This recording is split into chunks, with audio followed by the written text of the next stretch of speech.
Prometo que serei extremamente breve e passando a palavra ao que principal, que são os nossos grandes palestrantes, aqueles que nos honram com sua presença nesse evento da Ordem dos Advogados do Brasil e dessa Universidade de Complutense de Madrid, fundada um ano antes da chegada dos portugueses ao Brasil, né?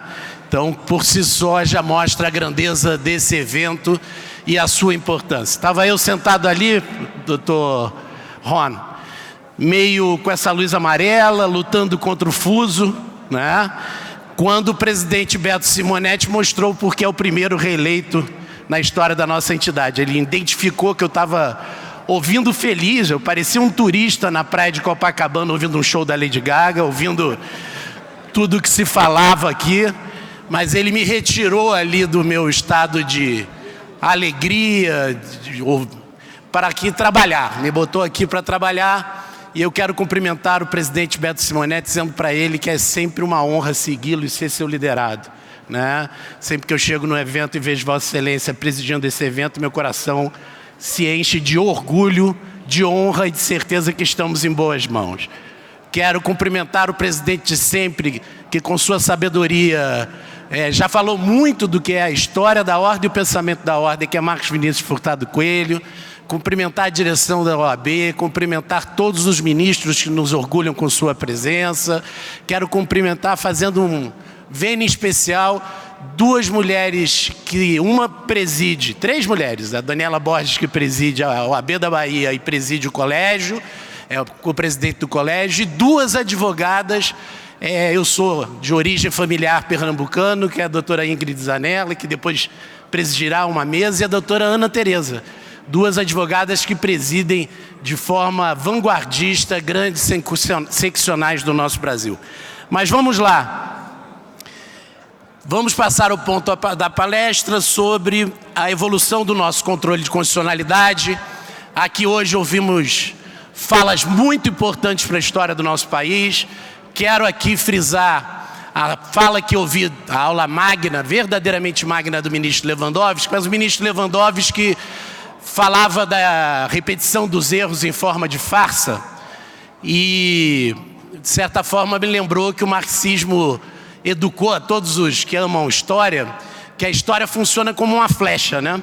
A história ela é um desencadear de fatos como se ela levasse a um fim teleológico.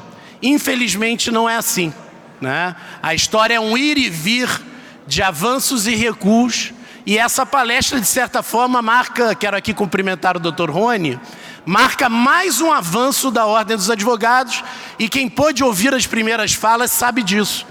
Então houve aqui o ministro Lewandowski lembrando todo o enfrentamento brasileiro contra o radicalismo, houve aqui o ministro Gilmar, ladeado pelo presidente Marcos Vinícius Furtado Coelho, lembrando, julgo eu, páginas de heroísmo da sociedade brasileira na luta da pandemia, contra a pandemia. E houve aqui o ministro Luiz Felipe Salomão, na pessoa de quem, como assim, do presidente Ricardo Couto, cumprimenta a grande magistratura do Rio de Janeiro, ministro Salomão, oriundo do nosso estado, que lembrou que também o judiciário brasileiro lutou no seu seio contra o autoritarismo de extrema-direita e golpistas dos juízes de primeira instância, que também foi freado pela força institucional do Poder Judiciário e da própria sociedade brasileira. Então, essa história marxista teleológica de avanços e recuos se marca também na nossa reflexão desses avanços e recuos e na nossa firme convicção de quais serão os passos seguintes. Então, eu abro essa fala, para meu orgulho, essa nossa mesa composta do ministro Cássio Nunes Marques, a quem peço uma salva de palmas, do doutor Paulo Gonê Branco, nosso procurador-geral da República, do doutor Ricardo Alonso Garcia, diretor da Escola Jurídica da Universidade Complutense de Madrid,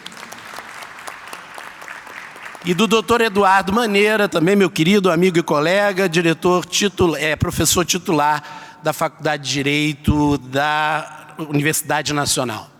Quero, sem mais delongas, aqui peço uma salva de palmas especial, doutor Maneira também, um dos organizadores desse belo evento. Sem mais delongas, passo a palavra ao ministro Cássio Nunes, que, para orgulho da advocacia, é oriundo dos nossos quadros, conselheiro federal, conhece a realidade da advocacia e, em brilhante carreira no Poder Judiciário, alçou ao cargo mais importante do nosso judiciário, o cargo de ministro do Supremo Tribunal Federal. Obrigado pela sua presença, ministro. Obrigado. A palavra está com o senhor. Boa tarde a todos. Já sabemos da dificuldade do que é falar depois do meio-dia, dado ao sagrado direito ao almoço, né? Então, não é uma missão fácil. Já quebrando as disciplinas protocolares, eu queria saudar primeiro os donos da casa, os anfitriões. A universidade que nos acolhe, a Complutense de Madrid, na pessoa do professor Ricardo Alonso Garcia, que é o diretor da Escola Jurídica. Quero cumprimentar também os organizadores do evento, os idealizadores, Conselho Federal da Ordem dos Advogados do Brasil, nas pessoas do seu presidente Beto Simonetti e dos membros honorários vitalícios, doutor Felipe Santa Cruz, que preside esta mesa, e Marcos Vinícius Furtado Coelho, nas pessoas de quem cumprimento todos os advogados presentes. Cumprimentar também o ministro Gilmar Mendes, o ministro Ricardo Lewandowski, o ministro da Justiça, o ministro Luiz Felipe Salomão, vice-presidente do Superior Tribunal de Justiça, na pessoa de quem saúdo todos os ministros daquela corte, ministro Mauro Campbell, corregedor nacional de Justiça, ministro Vital do Rego, presidente do Tribunal de Contas da União, ministro Jorge Messias, da AGU, procurador-geral da República do Brasil, Paulo Gonet, doutor Andrei Augusto, diretor da Polícia Federal, e dessas pessoas que quero cumprimentar todos os demais presentes. Bom, o tema que foi sugerido é a evolução do controle de constitucionalidade. De fato, um dos institutos mais relevantes no âmbito da ciência do direito e da ciência política, né? E que nos possibilita o aperfeiçoamento diante de tantos conflitos e incertezas das sociedades modernas e também do Estado Democrático de Direito. Esse é um tema tão rico que, se fôssemos esquecer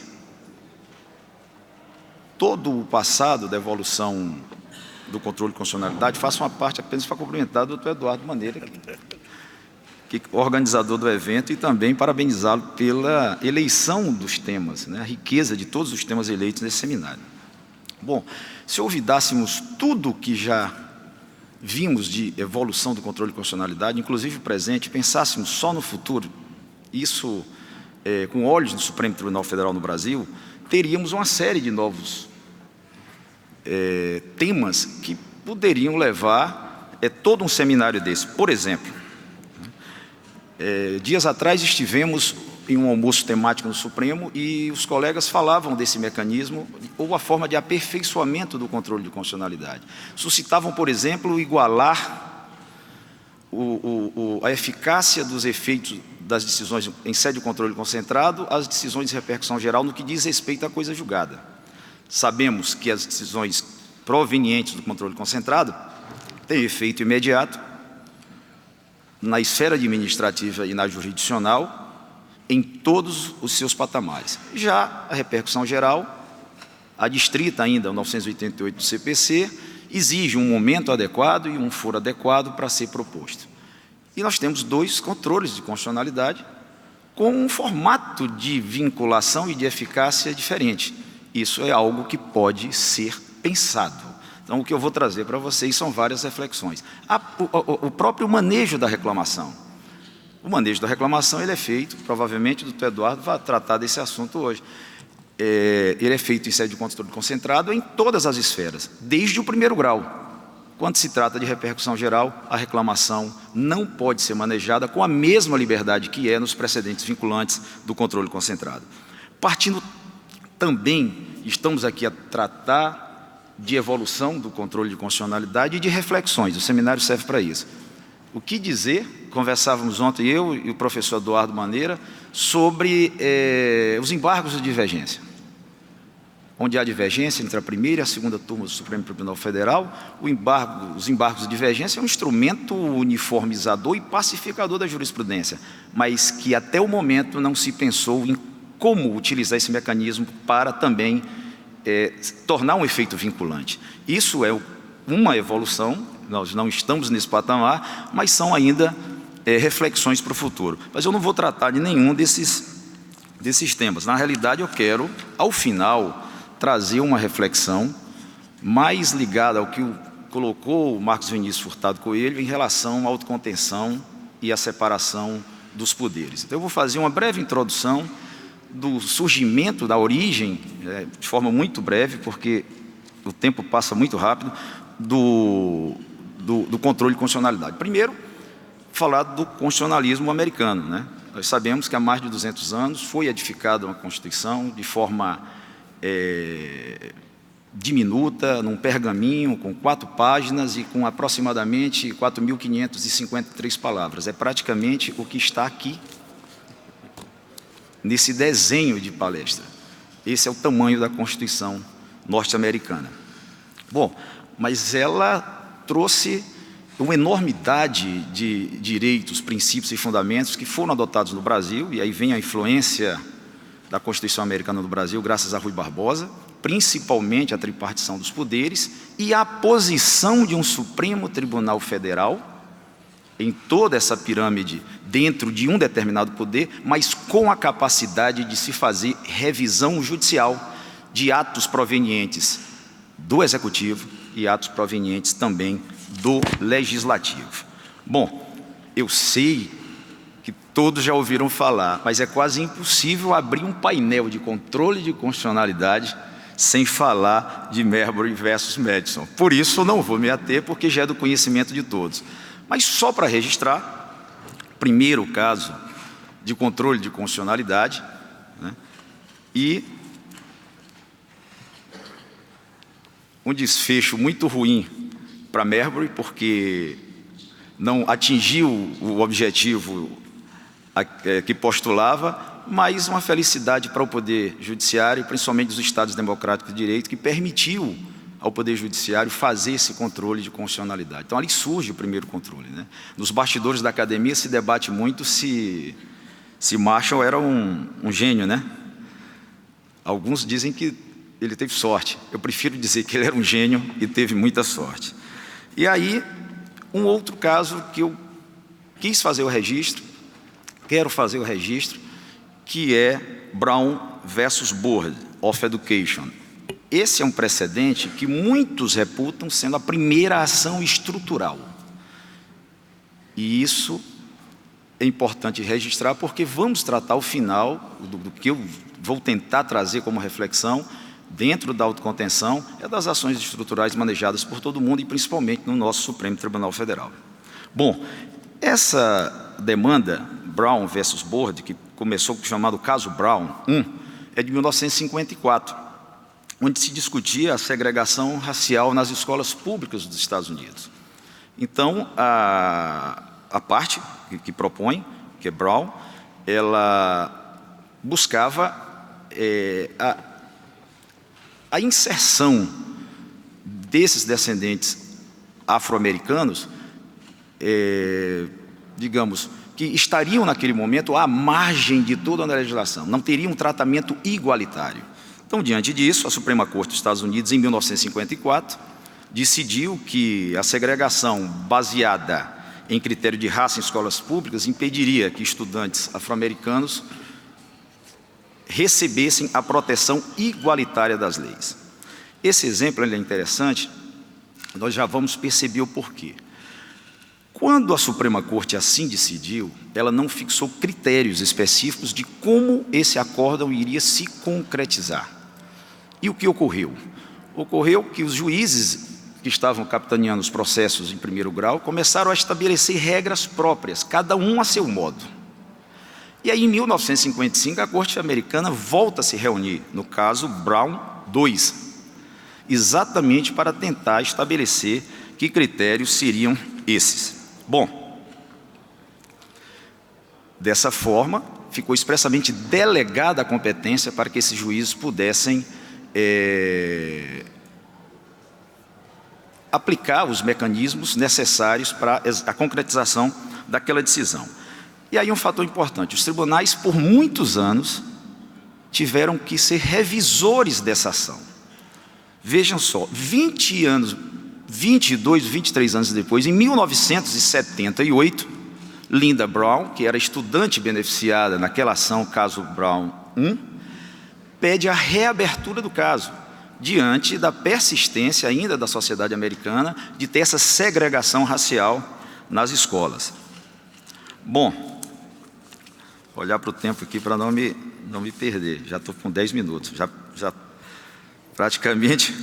Bom, eu cedo 5. Qual é o outro ponto relevante nesse processo? É que quando se tem uma ação estrutural, quando se tem através do judiciário, que é bem verdade e é necessário que seja feito, essa ação ela pode permanecer muitos anos em aberto, porque é uma necessidade do controle dos resultados. E o que foi que aconteceu?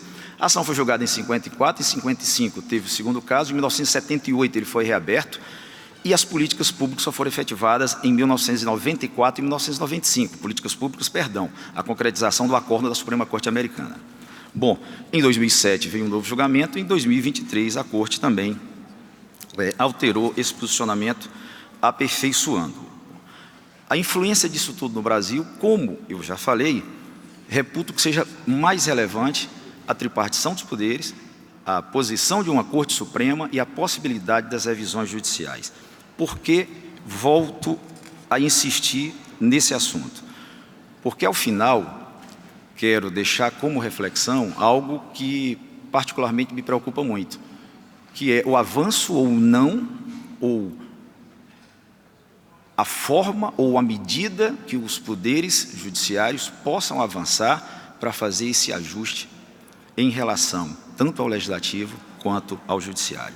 Bom, mas ainda falando de controle de constitucionalidade, nós temos também que registrar a evolução que tivemos com as leis 9.868 e 9.882 de 99, que possibilitou, no caso específico do Supremo Tribunal Federal, a possibilidade de modular as suas decisões, a possibilidade de declaração de nulidade parcial com redução de texto, a possibilidade muito utilizada da interpretação conforme, muito utilizada pelo Supremo Tribunal Federal, e, por fim, também, entre muitas outras, a ampliação da participação dos amici curiae.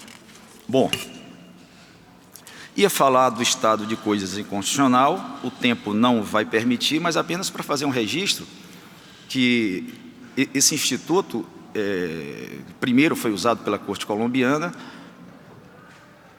muito debatido no Brasil, já utilizado no Brasil, merece uma atenção especial para que, dentro de uma declaração dessa, não possa vir nenhum tipo de ranhura em relação aos outros poderes. E a sua utilização excessiva levar, inclusive, à sua banalização. Agora, vamos para a parte da reflexão que eu tento trazer para todos vocês. Eu vou colocar duas hipóteses e me atrever a fazer uma sugestão.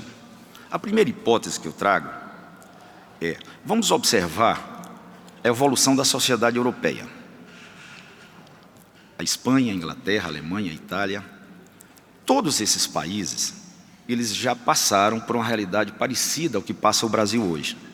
Séculos atrás, tanto a Espanha como todos os países europeus experimentaram uma excessiva corrupção, uma excessiva omissão nas políticas públicas dos seus governos, uma série de desmandos.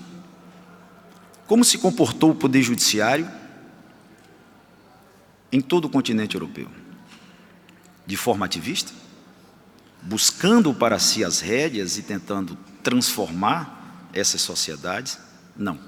A marca, o registro do Poder Judiciário foi a autocontenção, permitindo que as sociedades evoluam, cada um com seus erros e acertos, para que a população saiba e aprenda a votar, a colocar e a retirar do poder aqueles que acertam e retiram, os que erram em suas políticas públicas.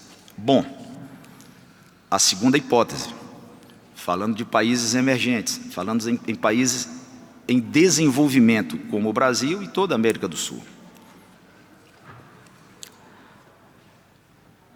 Seria equivocada uma visão de um judiciário ativista que queira igualar em direitos e conquistas os cidadãos do novo mundo ao velho mundo de uma maneira mais célere, então vejam bem, nós temos hoje, no novo mundo, as mesmas dificuldades que a Europa atravessou, mas nós vivemos o dia de hoje. As pessoas querem uma solução para hoje. E o judiciário tem tido esse papel em países como o Brasil, a Colômbia, muitos outros. O papel transformador. Então, repito a pergunta, seria equivocada uma visão de um judiciário ativista que pretende igualar em direitos e conquistas cidadãos do novo ao velho mundo? São duas hipóteses. Bom, o que é que eu trago à reflexão dos senhores e das senhoras? O Supremo Tribunal Federal, no Brasil, ele iniciou uma modalidade que não seria uma sentença exortativa, porque ela é utilizada mais em relação ao legislativo. Mas na busca daquela decisão percúria, numa construção coletiva, nós encontramos um mecanismo bastante interessante, que seria semelhante ao que eu já mencionei, que seria uma sentença exortativa. Ou seja, o tribunal, diante de uma omissão do poder público, ele sai da sua... ele age, ele é provocado a agir, e ele é proativo agindo, mas na medida em que ele decreta, ele determina que o Poder Executivo faça o seu planejamento em um determinado prazo. Com isso, o Judiciário desempenha o seu papel, mas, por outro lado, ele preserva a competência de quem tem a obrigação e a capacidade de construir a política pública. Então, essas decisões são, para mim, inovadoras e uma grande solução que vem sendo adotada pelo Supremo Tribunal Federal. Os erros e os acertos dessa decisão eu deixo à reflexão de todos os senhores. Eu acredito que essa medida não tem ainda nem nome. E já encerrando, já passei demais do meu tempo, eu não tenho a pretensão absolutamente de afirmar que um instrumento como esse por si só venha a ser a solução de todos os problemas já narrados aqui. Mas o que eu trago à reflexão dos senhores e das senhoras é que esse instrumento pode ser muito, muito valioso dentro desse processo evolutivo, do aprimoramento do processo de evolução do controle de constitucionalidade e do aperfeiçoamento do Estado Democrático de Direito. Muito obrigado pela paciência de todos.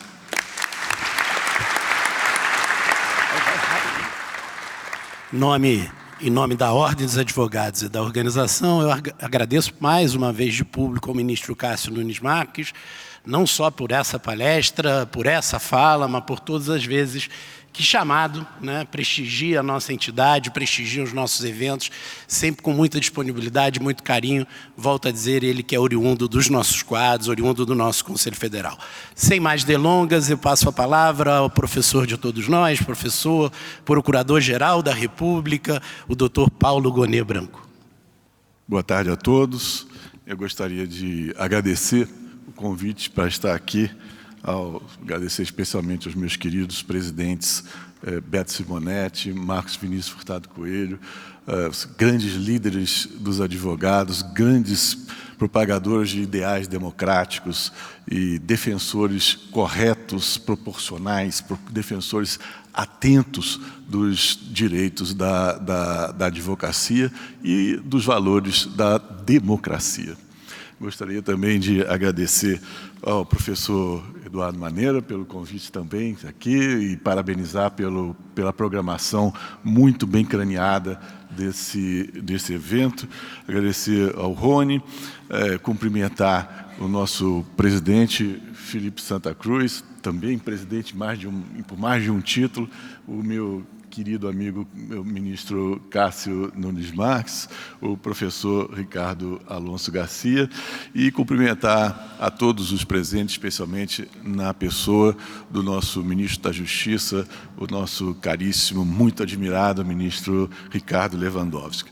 Eu gostaria de, nos próximos apertados minutos, fazer um rápido paralelo entre a evolução do sistema de controle de constitucionalidade, o nosso tema aqui é a evolução do controle, e as vicissitudes da sua relação com o sistema democrático.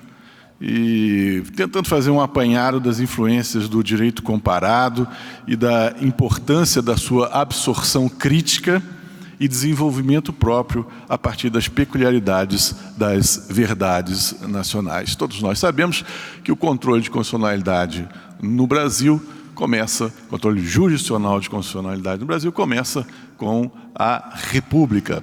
E por influência do Rui Barbosa, e vamos lá, o primeiro ponto de direito comparado, que se bebeu, era um profundo conhecedor do direito americano, e ali ele encontrou a fonte para cranear um sistema de controle jurisdicional de constitucionalidade no tipicamente americano, né, que cada juiz poderia, para resolver um caso concreto, rejeitar a aplicação de uma lei por considerá-la inconstitucional e, portanto, estabelecendo uma hierarquia entre Constituição e os demais atos normativos do país. Esse sistema encontrou alguma resistência até dos próprios juízes no primeiro momento, mas se implantou e não desapareceu mais dos nossos sistemas constitucionais da nossa história. Mas ele revelou um problema logo de início.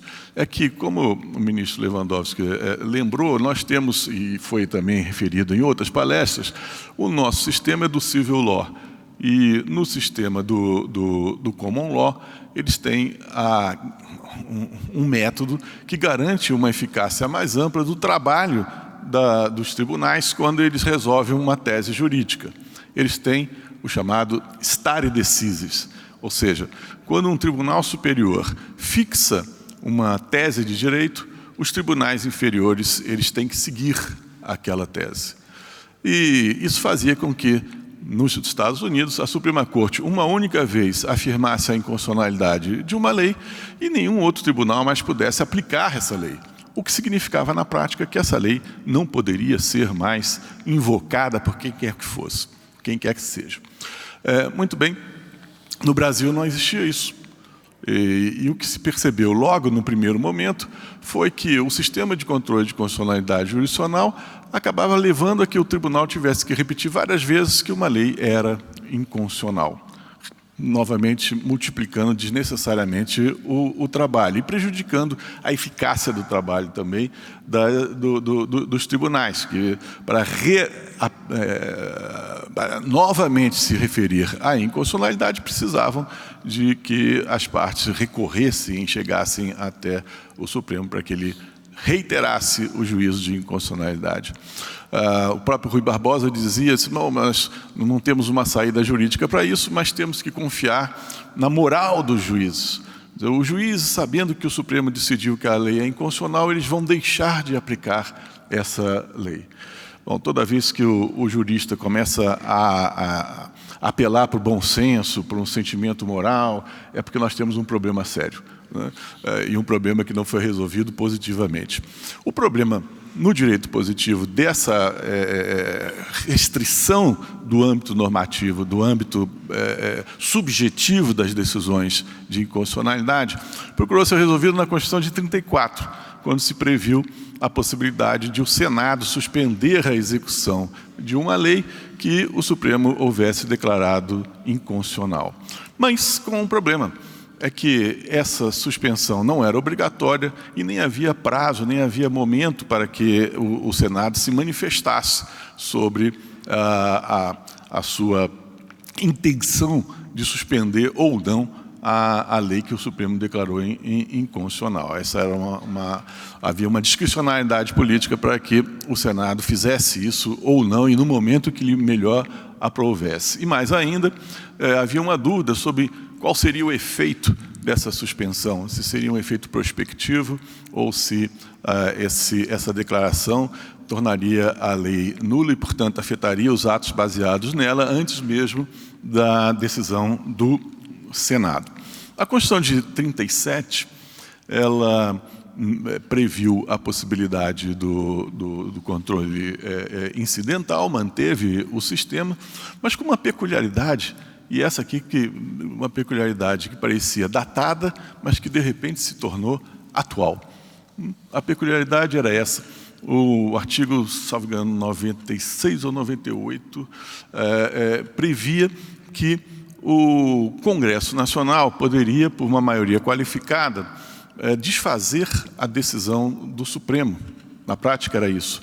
O Congresso poderia dizer que aquela decisão de inconstitucionalidade do Supremo estava sendo revista pelo Congresso e aquela lei que tinha sido declarada inconstitucional deveria ser aplicada. Alguns comentaristas diziam que era uma espécie de um poder constituinte de revisão.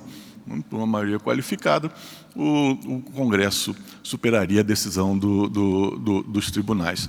Isso que parecia ser um episódio do que hoje a gente chama de diálogo das fontes, dos diálogos entre o judiciário e o parlamento, na verdade se tornou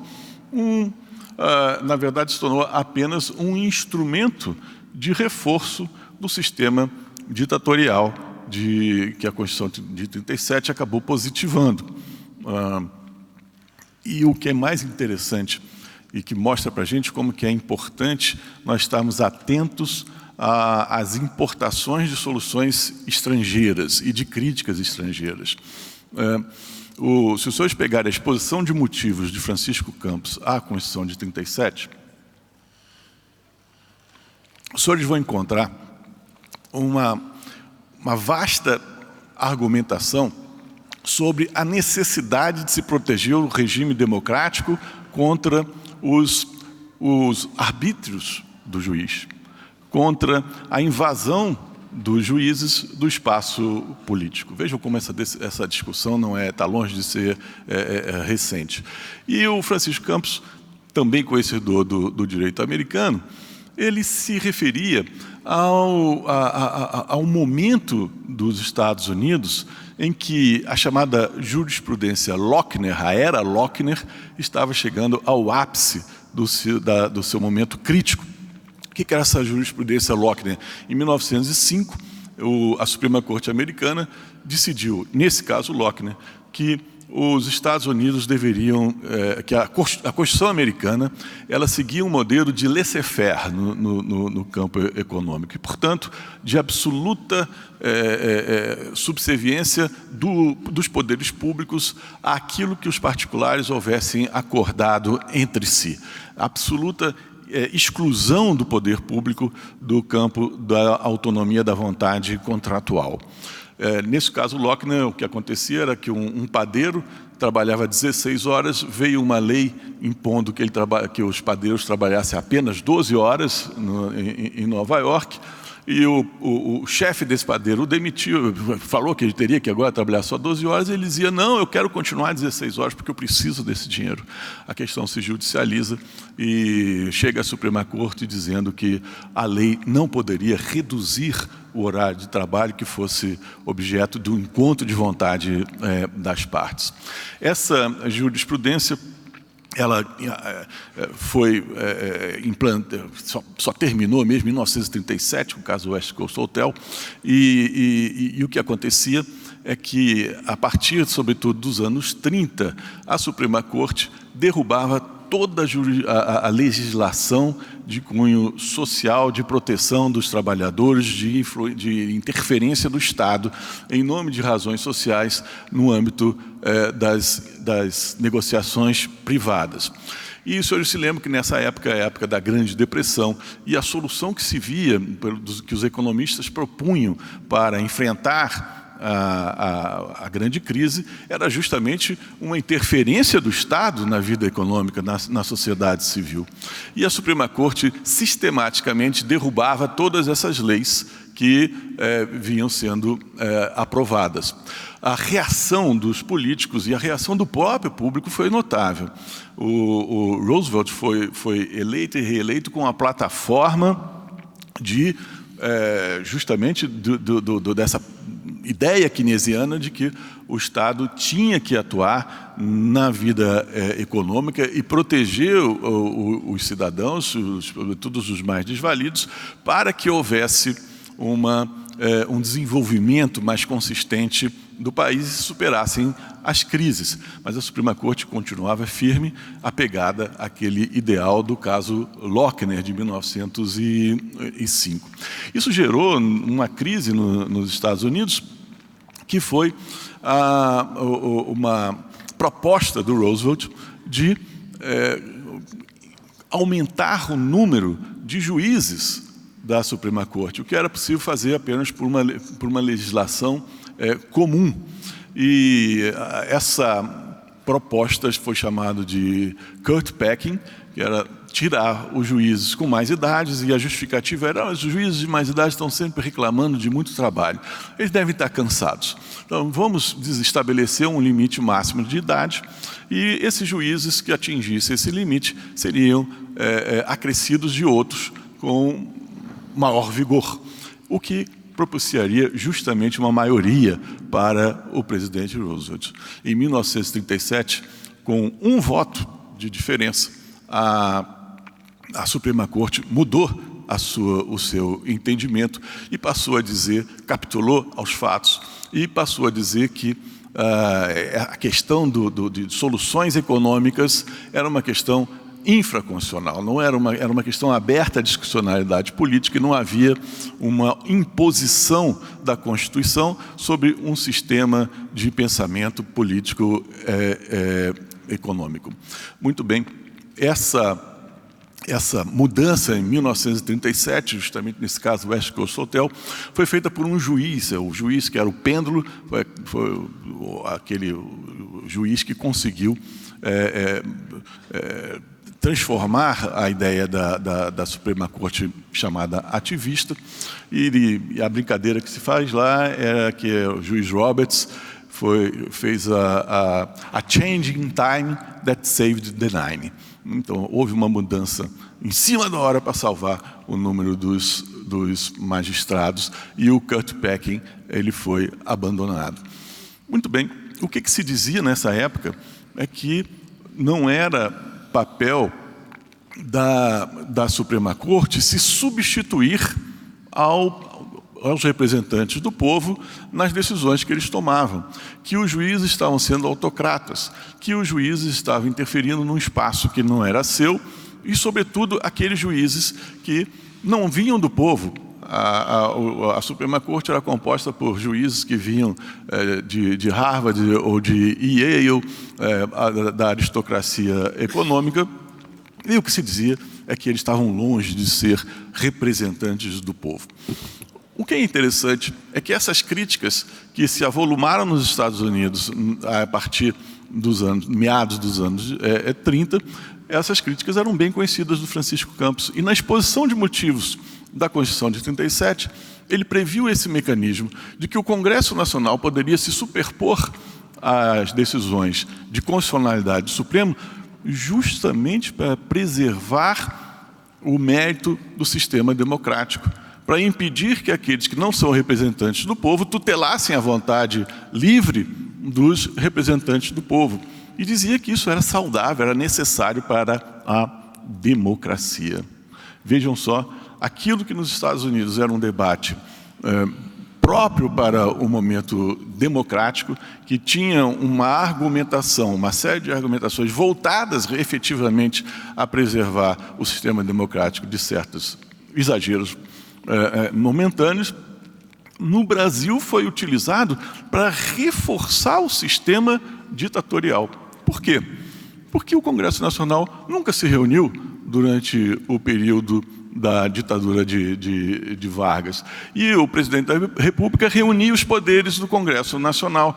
Então, a única vez em que o Supremo Tribunal Federal decidiu pela inconstitucionalidade de uma lei, era uma lei sobre inquilinato, o Vargas não teve dúvida. Assumindo as funções próprias do Congresso Nacional, superou aquela decisão do Supremo e reafirmou a constitucionalidade e a eficácia daquela lei, o que fez com que o Supremo nunca mais declarasse a inconstitucionalidade de nenhuma lei durante o período da ditadura Vargas. Reparem como algumas ideias que são concebidas para um sistema pró-democrático podem ser utilizadas, se não forem vistas criticamente, com a atenção às peculiaridades locais, para reforçar um sistema contrário um sistema ditatorial.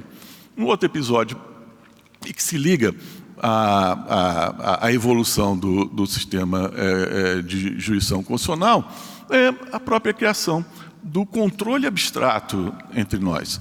O controle abstrato surge com a emenda 16 de 1965. Na Europa, o controle abstrato sempre foi visto como um mecanismo para assegurar as liberdades, os direitos fundamentais.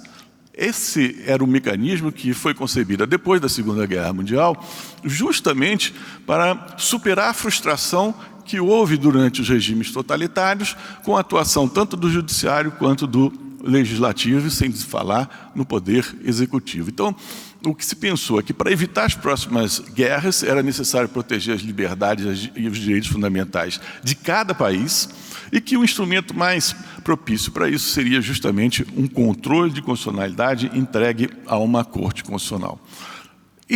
O controle abstrato, portanto, surge como um mecanismo na Europa de proteção das liberdades e da democracia. Aqui ele surge em 1965, um ano depois da ruptura com o sistema democrático. Como explicar esse aparente paradoxo? É que o controle abstrato não surgiu, e isso está dito nos próprios anais que antecedem a aprovação dessa emenda 16, ele não foi feito para proteger as liberdades, mas para resolver um problema da crise do Supremo. A crise do Supremo não era uma crise política, de embate com o Executivo, era uma crise de excesso de trabalho. Vejam como isso é antigo. Uma crise de excesso de trabalho. Então se pensou, que tal se a gente, numa única vez, a gente afirmasse que uma lei é inconstitucional e não se precisasse mais repetir várias vezes essa mesma decisão. Aquela decisão, portanto, teria uma eficácia contra todos. Aquele problema que nós referimos aqui do início do controle de constitucionalidade, no início da República, agora é encontrar uma solução, né, por meio de uma representação por inconstitucionalidade. Se diria para todo mundo que aquela lei era inconstitucional e com isso se reduziriam os recursos extraordinários e as ações judiciais. Então vejam, novamente, um outro exemplo curioso de importação de um modelo para um sistema totalmente diferente daquele que era o originário. Ainda um detalhe curioso é que esse sistema da representação por inconstitucionalidade tinha apenas um único autor possível, que era o Procurador-Geral da República. O Procurador-Geral da República ainda tinha uma outra peculiaridade: ele era demissível ad nutum. Então ele dependia totalmente da boa vontade do chefe do Executivo. Os senhores calculam, os senhores imaginam que o Procurador-Geral da República, que já tinha sido nomeado livremente pelo Presidente da República e, evidentemente, tinha que ter afinidade ideológica com o Presidente da República, se ele, por acaso, num dia de mau humor, ele resolvesse, se não gosto mais do Presidente da República, eu vou ajuizar uma representação de inconstitucionalidade contra esse decreto-lei, que é muito importante para o Estado, o que ia acontecer com ele? No dia seguinte, ele estava demitido. Não? O que aconteceu ainda, não só... Então, esse sistema não cumpriu essa vocação de controle de valores democráticos da Europa, mas ainda tinha um outro problema, é que a decisão as ações propostas, na maior parte das vezes, eram contra legislação estadual, para que a legislação estadual se ajustasse ao sistema federal, portanto, incrementando o modelo de centralização autoritária de poder no Poder Executivo Federal. Então, a representação por inconstitucionalidade, o controle abstrato, não só fugiu ao padrão teleológico que nós tínhamos aqui na Europa, mas ainda serviu para concentrar ainda mais os poderes no Executivo Federal, novamente fugindo da teleologia da criação do controle de abstrato de constitucionalidade. Essa situação, ela se reverte com a Constituição de 1988. Não só o Procurador-Geral da República deixa de ser o único titular, como vários integrantes da sociedade civil, entidades da sociedade civil passam a atuar, a ser protagonistas desse processo. E entre eles, eu gostaria de, por justiça, mencionar o Conselho Federal da Ordem dos Advogados. Eu acompanho o trabalho do Supremo em controle de constitucionalidade há muitos anos e posso dar o testemunho da altíssima qualidade das ações diretas de inconstitucionalidade propostas pelo Conselho Federal da OAB. E sempre com vistas a razões, a causas de grande impacto social, de previsão de conservação dos valores democráticos. Inclusive, o nosso presidente Marcos Vinícius fez referência a algumas delas na sua brilhante palestra. Esse é um momento em que o controle abstrato se encontra com a sua vocação de instrumento protetor da democracia e dos direitos fundamentais. Há uma expansão também do controle abstrato e também vinculando esse controle a esse propósito de defesa dos direitos fundamentais. Isso acontece especialmente, como o ministro Gilmar Mendes mencionou, no campo do controle das omissões. Então, o que nós podemos dizer é que, ao longo do tempo, houve aproximações e diferenças, e distanciamentos entre o controle de constitucionalidade e os valores democráticos, os direitos fundamentais, mas que nós vivemos, a gente pode dizer isso, nós vivemos um momento primoroso de encontro dessa finalidade com um instrumento próprio, um instrumento importantíssimo para que ela seja atingida. Dentro do contexto da Constituição de 1988, esse controle tem adquirido um aperfeiçoamento extraordinário. E aqui eu gostaria de, para encerrar, fazer uma referência. Esse aperfeiçoamento tem sido feito porque há um conhecimento do direito comparado, e daí a importância de eventos como esse aqui, presidente Beto, né, em que a gente tem esse contato com o direito comparado. Há uma absorção do direito comparado, mas com atenção às peculiaridades históricas nacionais. E eu devo dizer que gostaria de encerrar minhas palavras fazendo uma homenagem ao ministro Gilmar Mendes, que é o maior constitucionalista nessa área de controle de constitucionalidade.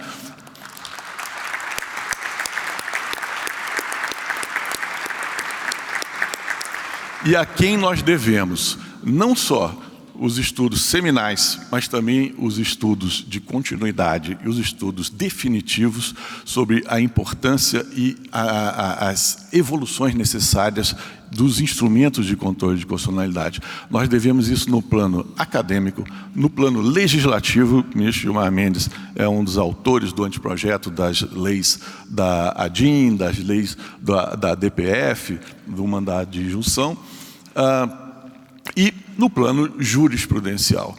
Se nós temos um grande nome a quem nós devemos esse momento áureo de encontro, de vocação do controle de constitucionalidade abstrato com os valores democráticos e com os direitos fundamentais, nós devemos em grande parte ao esforço de toda a vida profissional do professor, meu querido amigo Gilmar Mendes. Muito obrigado.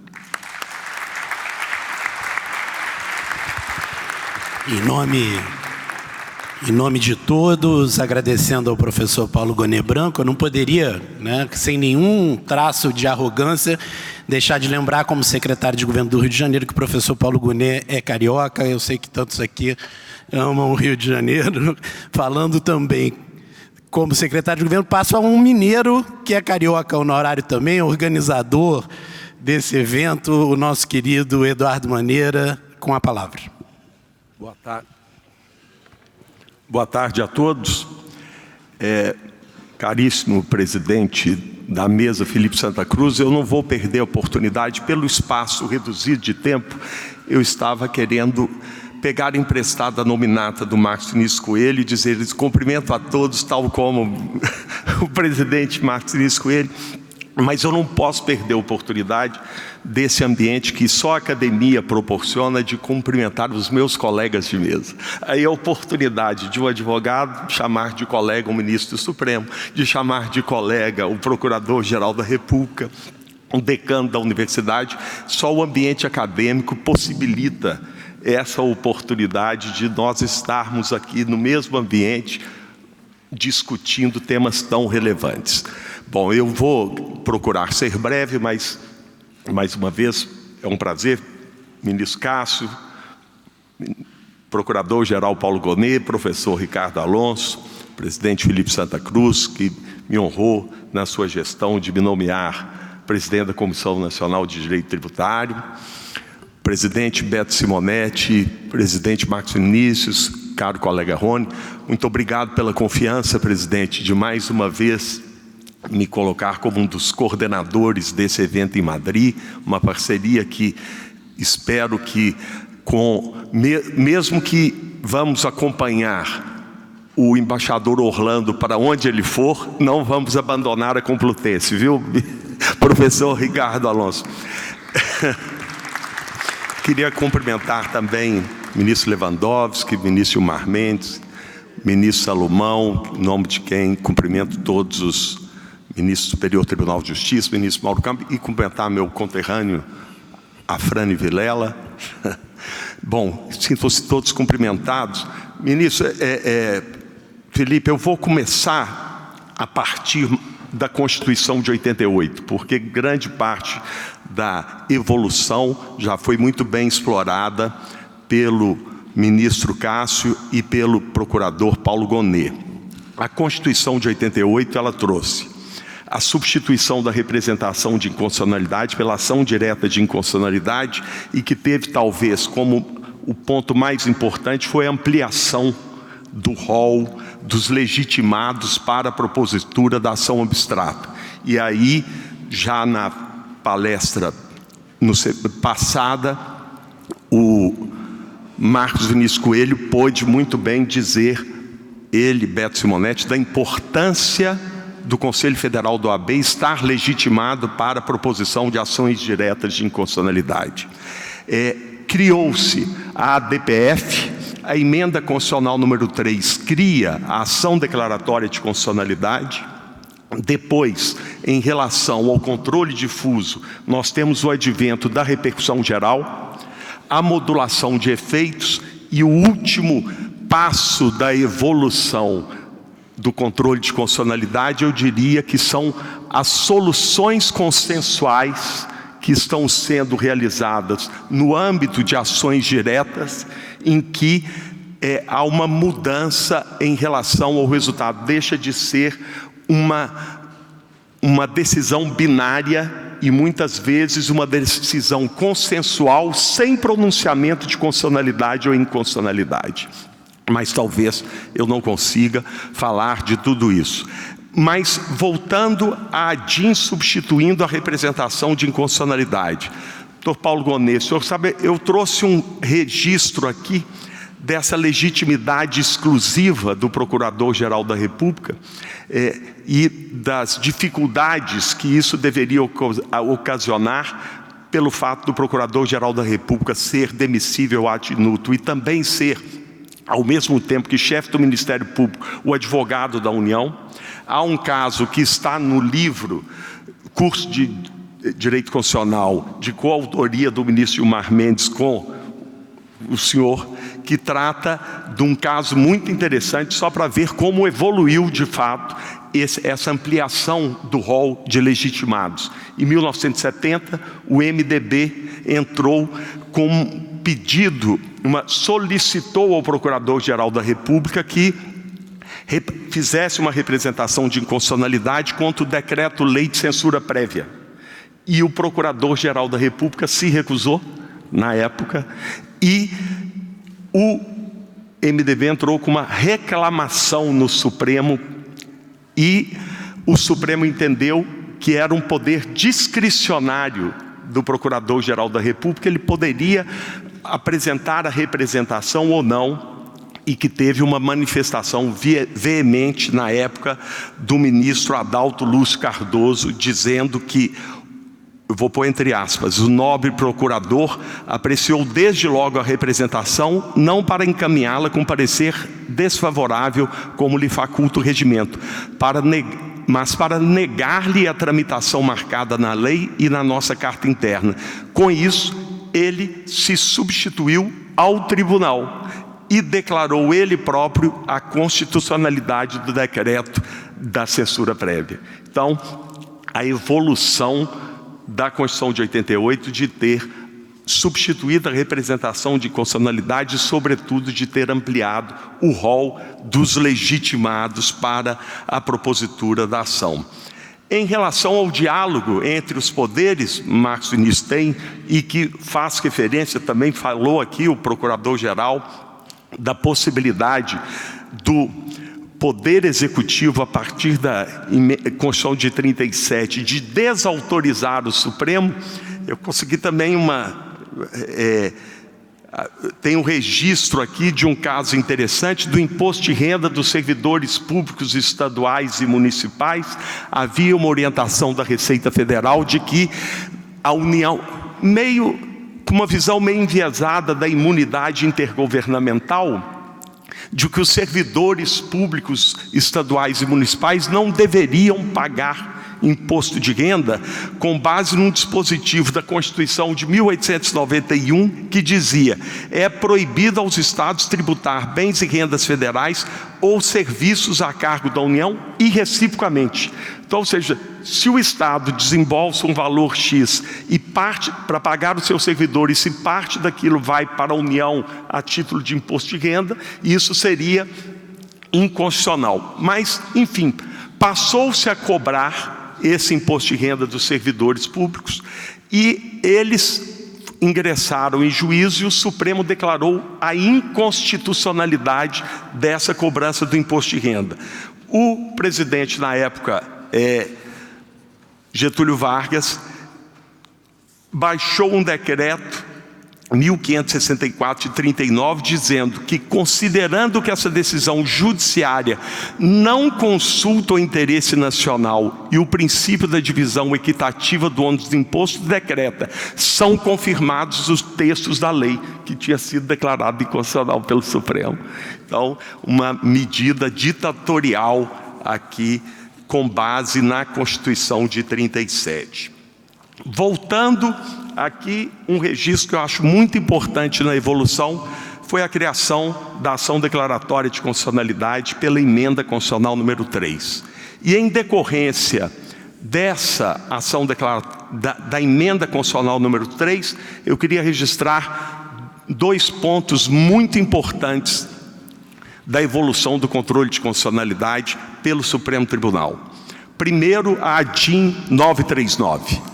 A ADIM 939, a emenda constitucional autorizou a União Federal a instituir o imposto provisório sobre movimentação financeira, depois substituído pela CPMF. A emenda constitucional autorizou a Constituição de instituir o IPMF, excepcionando-o do princípio da anterioridade e da imunidade intergovernamental recíproca, dizendo que a União poderia cobrar IPMF das movimentações financeiras dos estados e dos municípios e que o IPMF poderia ser imediatamente cobrado após a promulgação da emenda constitucional. Foi proposta a ADIM 939 para que se declarasse a inconstitucionalidade de uma emenda à Constituição. E o Supremo Tribunal Federal, numa decisão inédita e histórica no mundo ocidental, declarou a inconstitucionalidade desse dispositivo da emenda, por ferimento a cláusulas pétreas. A imunidade intergovernamental, segundo o Supremo, feria o princípio federativo E o princípio da anterioridade era um direito e garantia do cidadão contribuinte. E, portanto, o Supremo declarou a inconstitucionalidade de uma emenda constitucional de modo inédito. Na pesquisa que eu fiz, talvez possa ter alguma falha, a Suprema Corte Alemã teve a oportunidade de apreciar a constitucionalidade de uma emenda à Constituição Alemã, quando essa emenda mitigava a soberania do Estado alemão para a comunidade europeia. A Suprema Corte Alemã se sentiu legitimada para examinar a constitucionalidade, mas declarou a constitucionalidade. A declaração de inconstitucionalidade eu não tenho registro em nenhum tribunal do nosso mundo ocidental, do direito romano-germânico, como fez o Supremo ineditamente e acertadamente em 93. E essa emenda também trouxe como novidade a ação declaratória de constitucionalidade. E a primeira ADC, a ADC número 1, que teve a relatoria do ministro Moreira Alves, era a Lei Complementar 70 de 91, que instituiu a COFINS. Eu não vou entrar no mérito dessa ação declaratória, foi julgada procedente para se declarar constitucional a COFINS. E não vou aqui entrar nesse ponto, mas o que foi importante nessa DC número 1 foi o voto do ministro Moreira Alves com a contribuição do ministro Pertence sobre a delimitação do objeto da ação declaratória de constitucionalidade. Então o ministro Moreira Alves disse: a delimitação do objeto da ADC não se adstringe aos limites do objeto fixado pelo autor, mas estes estão sujeitos aos lindes da controvérsia judicial que o autor tem que demonstrar. No mesmo sentido, o ministro Pertence diz que era necessário, para se admitir a ADC, demonstrar uma situação de incerteza objetiva sobre a validade de determinada lei, revelada pela pendência de múltiplos processos sobre a questão. Mormente se tem tido soluções divergentes. Então, nessa linha, a ADC número 1 mostrou, em relação à instituição da COFINS, quais eram os argumentos dos contribuintes, quais eram os argumentos da Fazenda Nacional, e trouxe aos autos várias decisões de primeira e segunda instâncias díspares. E ficou o objeto restrito àquela controvérsia demonstrada nos autos da ADC. E vejam que é um critério diferente em relação à ADIM. Porque na ADC há a presunção de legitimidade da lei, de constitucionalidade da lei. Então, o objeto ficou restrito àquela controvérsia demonstrada nos autos. E em relação à ADIM, não. Você também, o Supremo não está restrito às alegações de inconstitucionalidade do autor da ADIM. Ele vai ver, em relação ao artigo 10º da Constituição, ele vai ver em relação a toda a Constituição. Tanto que o Supremo teve a oportunidade também, ministro Lewandowski, numa decisão muito relevante, quando o município de São Paulo introduziu o IPTU progressivo, o Supremo, o Tribunal de Justiça de São Paulo julgou uma ação direta de inconstitucionalidade, julgando inconstitucional com base no princípio da progressividade. O procurador-geral do município na época era o professor Dalmo Dallari. Ele entrou com uma reclamação no Supremo falando assim: o Tribunal de Justiça não pode examinar uma ADIM que tenha por base princípios tributários que são de absorção compulsória pelas constituições estaduais. Na verdade, caberia ao Supremo examinar se era constitucional, mas não poderia fazer pela via do controle concentrado, porque não cabe a ADIM contra a lei municipal.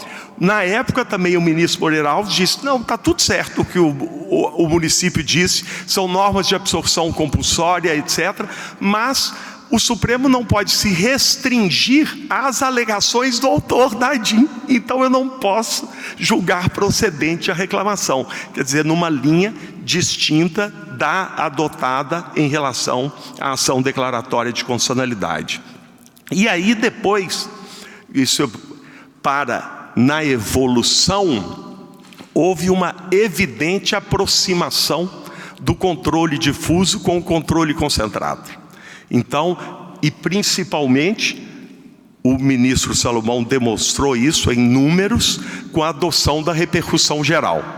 A adoção da repercussão geral, do filtro da repercussão para os recursos extraordinários e ao se conceder efeitos vinculantes às decisões em repercussão geral. Então, houve uma aproximação do controle concentrado com o controle difuso e uma aproximação em todos. E o interessante, se no controle difuso a declaração de inconstitucionalidade era incidental e o que se resolvia era o caso concreto, o fato concreto, o fato do processo, a partir do momento em que se adota a repercussão geral, que aquela decisão de um caso concreto, ela produz efeitos vinculantes erga omnes, os fatos foram mitigados, deixaram de ser os fatos do processo para ser os fatos do mundo.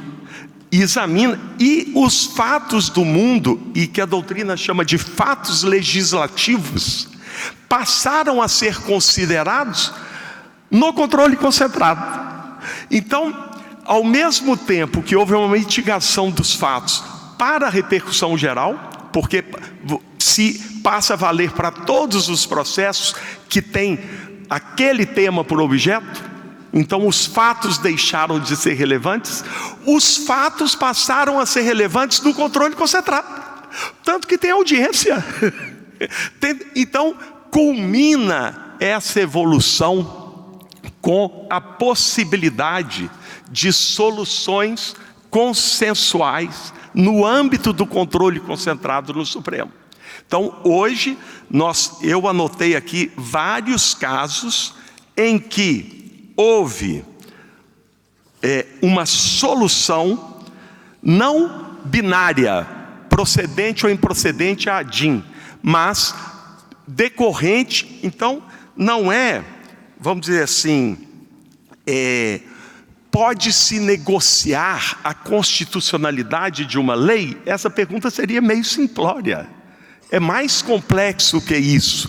Hoje, o que se tem tendo em vista a complexidade dos fatos, a natureza dos fatos.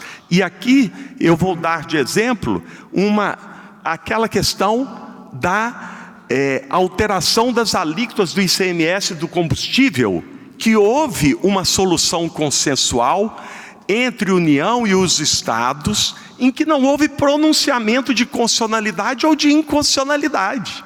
Então, obviamente que você não pode, em relação, por exemplo, à matéria tributária, não se pode negociar a constitucionalidade de um tributo inconstitucional, mas a proporcionalidade da alíquota, talvez. A proporcionalidade do quantum de beato, talvez.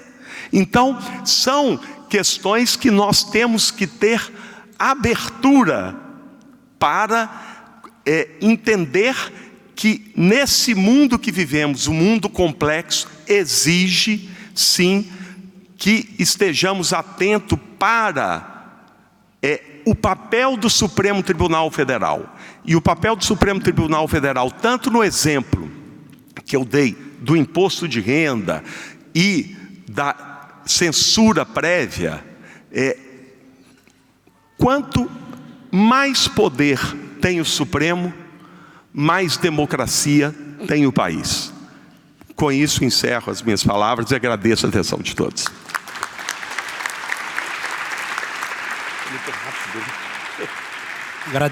Agradecendo a um dos nossos organizadores, na sua pessoa também, a todos os organizadores. Quero passar a palavra por último, mas obviamente não menos importante, né? Estamos aqui nessa universidade que marca a história da Espanha e do mundo, né? Uma universidade que sofreu também muito na resistência democrática, né? Nas lutas democráticas. 40% dos professores dela foram afastados. Aliás, quero lembrar, ministro Lewandowski, já passando um pouquinho o chapéu, né? Que a Fundação Getúlio Vargas, o nosso Sidney estava aqui há pouco, está aqui, o ministro Salomão também lembrou, tem um projeto que foi a pedra fundamental lançada pelo ministro Alexandre de Moraes, que é o Museu da Democracia, onde foi a sede do nosso primeiro tribunal eleitoral, que também tenhamos lá no Brasil um grande memorial das nossas lutas democráticas. Depois vamos lá ao Ministério passar um pouco o chapéu para tentar botar essa obra, como tudo no Brasil, com muita dificuldade. Eu tenho a honra de ser o coordenador na Prefeitura do Rio. Passo a palavra, então, a nosso anfitrião, agradecendo mais uma vez essa parceria com a Ordem dos Advogados, decano dessa universidade, o doutor Ricardo Alonso Garcia. Muchas gracias. Me toca ser el último en intervenir nuevamente, y esto tiene un mayor peligro ahora, porque llevamos mucho retraso, la gente está cansada y tiene ganas de comer, pero no me puedo limitar a hacer una gracia acerca del Real Madrid y de la selección brasileña, sino que me veo obligado a hacer una serie de reflexiones que espero que resulten de interés para los compañeros brasileños acerca de la evolución del control de constitucionalidad y, con carácter más general, acerca del control, acerca de la evolución de la justicia constitucional, de la propia justicia constitucional en Europa. Eso sí, me produce una profunda alegría y un profundo honor volverme a encontrar con la Orden de Abogados de Brasil y, sobre todo, con una representación tan importante del Poder Judicial brasileño, con el Supremo Tribunal a la cabeza. Yo me siento muy orgulloso y puedo presumir de ello, que entablé relaciones con el Supremo Tribunal Federal hace más de 20 años. Entonces, lo hablaba con Gilmar hace un rato, cuando el entonces jovencito ministro Gilmar acababa de llegar al Supremo Tribunal Federal allá por el año 2002. Ahí aterricé yo de la mano de mi gran amigo Carlos Eduardo Caputo Bastos, que es un importante abogado que por entonces estaba en el Supremo Tribunal Electoral, y desde ahí pues he mantenido relación con el Supremo Tribunal a lo largo de todos estos años, hasta llegar a mi querido amigo y tocayo Ricardo Lewandowski. Total, que me siento realmente muy orgulloso de seguir manteniendo esta amistad y espero que esta amistad se siga traduciendo en una importante relación institucional entre la Complutense y el mundo judicial y el mundo de la abogacía del Brasil. Decía el ministro, hacía alusión el ministro Lewandowski en su intervención a las mutaciones, a las transformaciones, a las construcciones, a las deconstrucciones de los sistemas políticos y de los sistemas jurídicos, ¿no?, en las últimas décadas, en el mundo en general. Bien, pues de mutaciones, de profundas transformaciones, se puede hablar de la justicia constitucional en Europa en las últimas décadas. Voy a intentar ser muy preciso. Esa profunda transformación, si no mutación, que ha sufrido la naturaleza de la justicia constitucional en Europa, ha tenido una doble vertiente. Ha tenido y tiene, porque estamos todavía en proceso de mutación, una doble naturaleza. Una naturaleza dogmática que afecta al modus operandi de los tribunales constitucionales en Europa y una mutación que afecta a su propia jurisdicción como tribunal constitucional. Y en ambos casos, tanto la mutación en términos dogmáticos como en términos jurisdiccionales, en ambos casos ha venido de la mano de la apertura de los tribunales constitucionales europeos al derecho internacional en general y al derecho regional europeo en particular, tanto al derecho procedente del Consejo de Europa como al derecho procedente de la Unión Europea. Paso a exponerlos brevemente. Por lo que se refiere al modus operandi, el ministro Salomão se ha referido en su intervención a la importancia del derecho comparado. Es más, ha terminado su intervención haciendo una invocación a una mayor utilización como herramienta importante para los abogados, para los jueces, del derecho comparado. Pues bien, les puedo decir a ustedes que el manejo del derecho comparado en Europa, en el ámbito judicial, incluido el Tribunal Constitucional, que es el supremo órgano en la mayor parte de los Estados europeos, esa utilización del derecho comparado es una obligación. Es una obligación.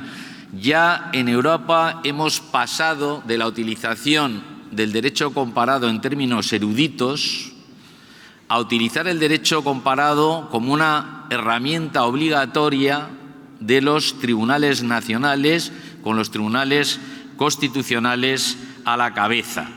En el caso español es evidente, tenemos las cláusulas del artículo 93 y del artículo 10.2 de la Constitución española. El artículo 93 es la cláusula que habilitó a España para incorporarse como miembro de pleno derecho de la Unión Europea en 1986. Y esa cláusula permite a España ceder a una instancia supranacional competencias derivadas de la Constitución.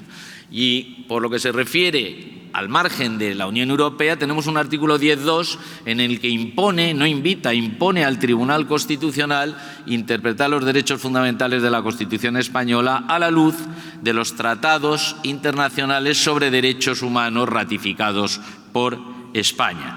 Luego, en ese entorno no se trata de que, sin más, el Tribunal Constitucional español tenga que utilizar ordenamientos ajenos al propio derecho nacional en términos de erudición, sino en términos obligatorios a los efectos de poder emitir un fallo. Pero es que el Tribunal Constitucional español ha ido incluso más allá.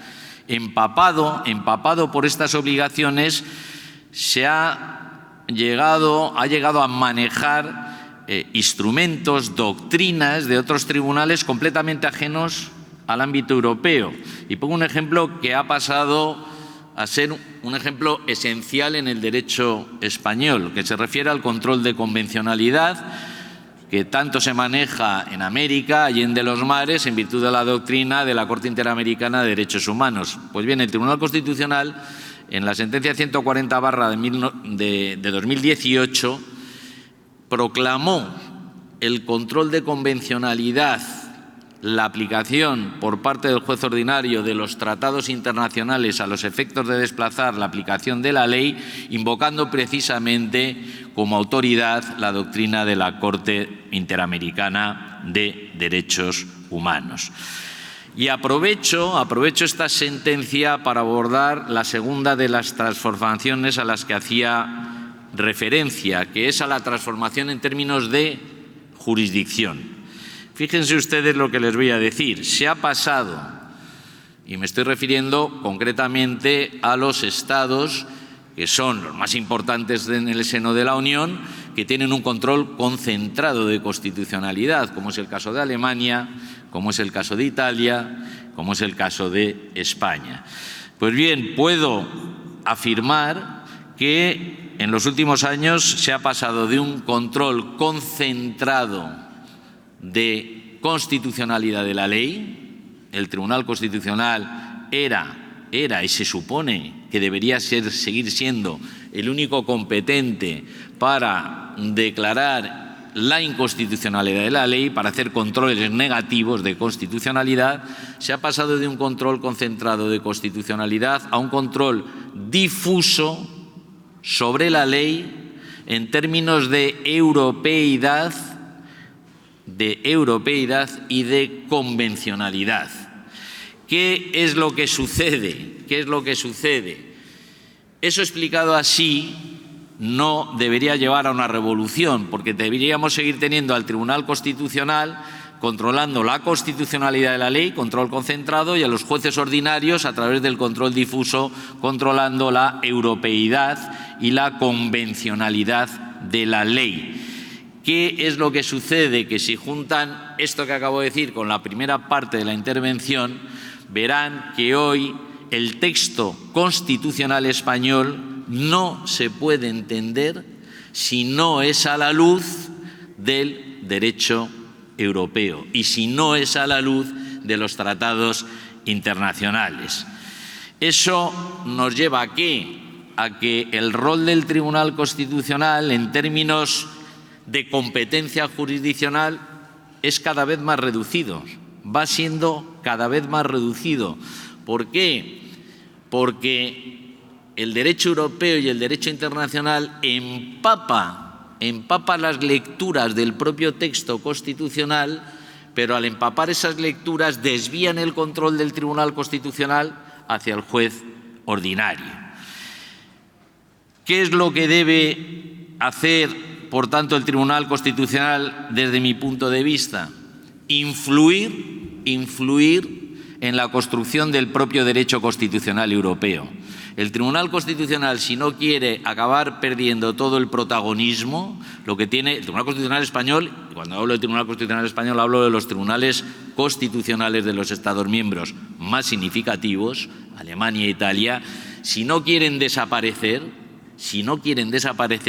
tienen que empezar a influir en la construcción del derecho internacional constitucional y del derecho europeo constitucional, de esos derechos que con la influencia de las doctrinas de los tribunales constitucionales revierte luego sobre el propio derecho interno.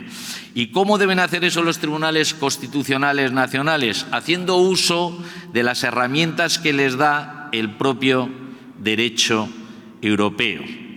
Fundamentalmente en materia de derechos fundamentales.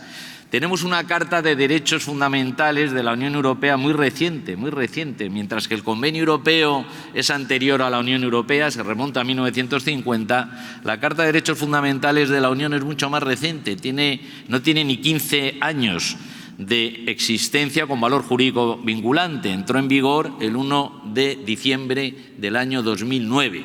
O sea que tiene poca existencia. Pero a pesar de esa poca existencia ha ganado tal protagonismo que va desplazando poco a poco el manejo de los propios catálogos nacionales. Y al desplazar a los catálogos nacionales, desplaza también la jurisdicción de los propios tribunales constitucionales. ¿Cómo tienen que recuperar ese protagonismo los tribunales constitucionales?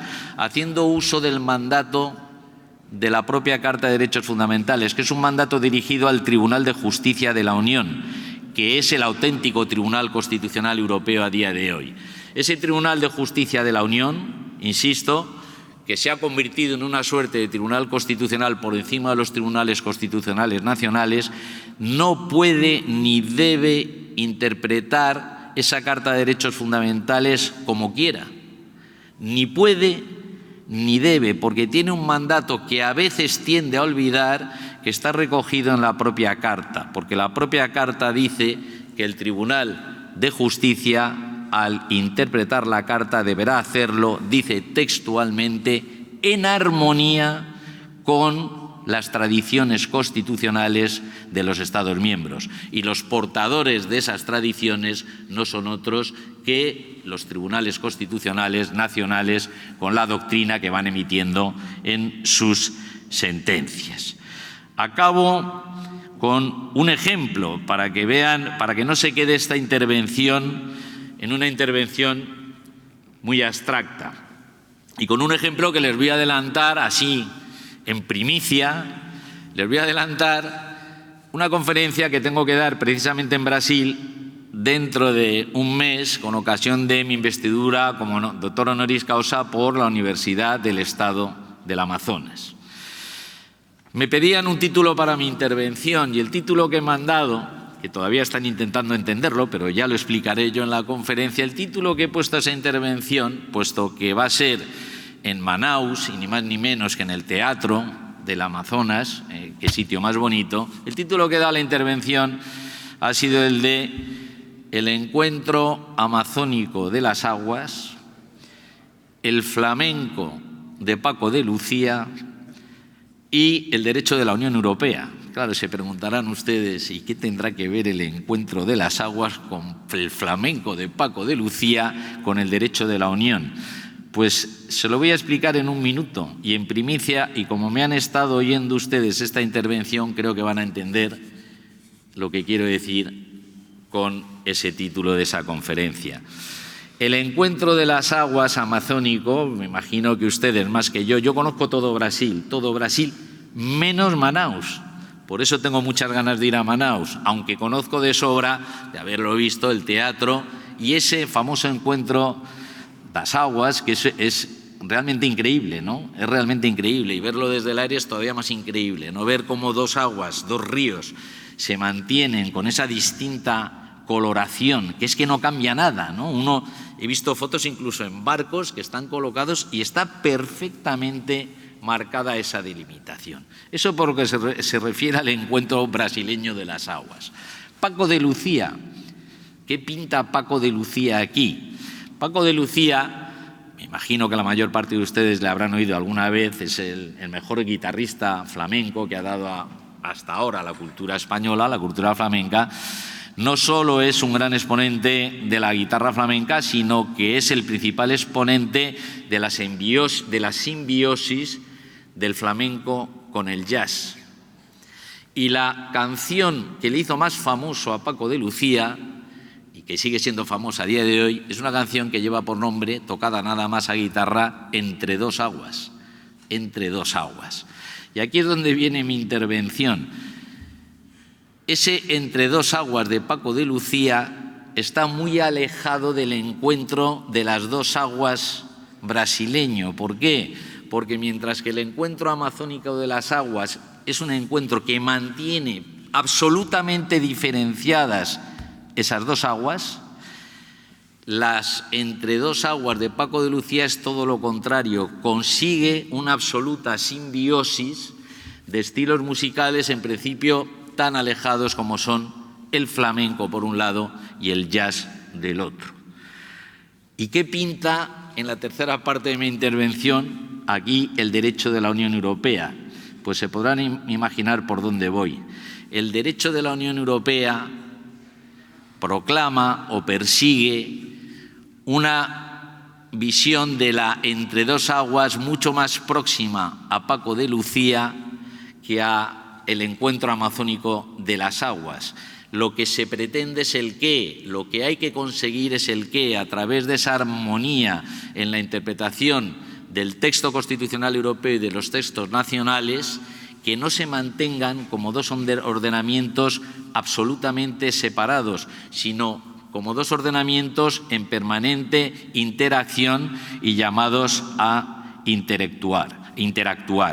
Y eso va a suceder, les voy a poner un ejemplo, que está en estos momentos encima de la mesa del Tribunal de Justicia y que creo que les va a interesar bastante, siendo un encuentro de abogados y de jueces. Decía el Procurador General también en su intervención, se refería a los valores de la abogacía, decía, los valores de la abogacía son los valores de la democracia, a la brasileña, ¿no? Los valores de la abogacía son los valores de la democracia.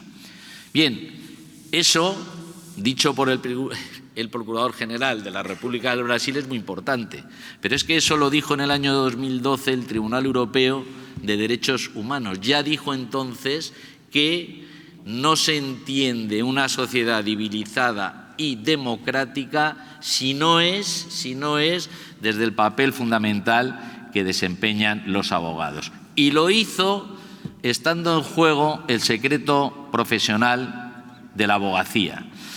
Pues quiere que les diga, y así concluyo, lo que tiene en estos momentos el Tribunal de Justicia encima de la mesa. Tiene encima de la mesa decidir si el secreto profesional de la abogacía se extiende o no, cubre o no, protege o no a los abogados in-house, a los abogados de empresa. ¿Por qué? Porque el Tribunal de Justicia, en una sentencia del año de 1982, estamos hablando de una sentencia de hace más de 40 años, sentó una doctrina que sigue medio vigente a día de hoy. En el año 1982, cuando todavía no teníamos un texto de derechos fundamentales, reconoció el derecho fundamental del secreto profesional condicionado a dos exigencias. Uno, que fuera en un contexto de defensa en juicio. Y dos, que debería tratarse de un secreto profesional afectante a comunicaciones entre un cliente y un abogado externo a ese cliente, o lo que es igual, lo dijo en términos negativos. No se reconoce el secreto profesional del abogado cuando el abogado tiene un vínculo laboral con el cliente, con la empresa. Eso fue en el año 1982. 40 años después, en el año 2022, ya matizó el primero de esos condicionantes. Han pasado 40 años y extendió esa primera condición a la asesoría jurídica con carácter general. Con otras palabras, desde el año 2022 se entiende que el secreto profesional de la abogacía a nivel europeo cubre o protege no solo la asesoría para una defensa en juicio, en un procedimiento judicial, sino la asesoría jurídica con carácter general al margen de cualquier proceso judicial. Pero dos, lo que no ha dicho todavía el Tribunal de Justicia es qué pasa con los abogados in-house. Pues bien, en diciembre, les hablo de hace apenas 4 o 5 meses, el Tribunal Constitucional belga, en Bélgica tienen un sistema en el que los juristas de empresa, así se les llama, a los abogados in-house, se les denomina juristas, no abogados, juristas de empresa, pero están sometidos a un régimen de independencia y al cumplimiento de unas normas deontológicas que son las mismas que los abogados externos, como sucede en España también, como sucede en España. ¿Y qué es lo que sí ha planteado al Tribunal de Justicia? Que reconsidere esa doctrina que se remonta a hace más de 40 años y que acabe reconociendo, de la misma manera que reconocen la mayor parte en estos momentos de los Estados miembros, con España a la cabeza, por cierto, porque en España desde el año 2021 el Estatuto General de la Abogacía reconoce los mismos derechos y deberes a los abogados internos que a los abogados externos. Pues bien, lo que tiene encima de la mesa el Tribunal de Justicia es la oportunidad, que veremos por dónde sale, pero la oportunidad de revisitar esa doctrina de hace más de 40 años y, siguiendo la evolución de los ordenamientos nacionales, extender la protección dispensada por el secreto profesional, extenderla de los abogados externos a los abogados internos o abogados in-house. Eso es todo por mi parte. Muchas gracias por su atención.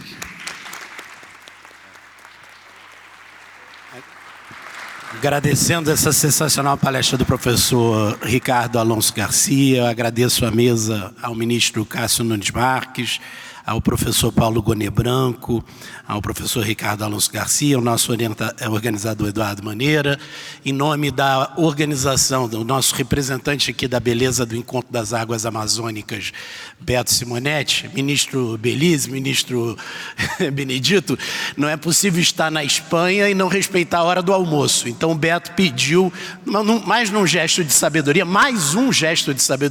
a avisar a todos que a hora do almoço vai ser prolongada por meia hora para os eventos da tarde, para que a gente possa almoçar. Muito obrigado a todos.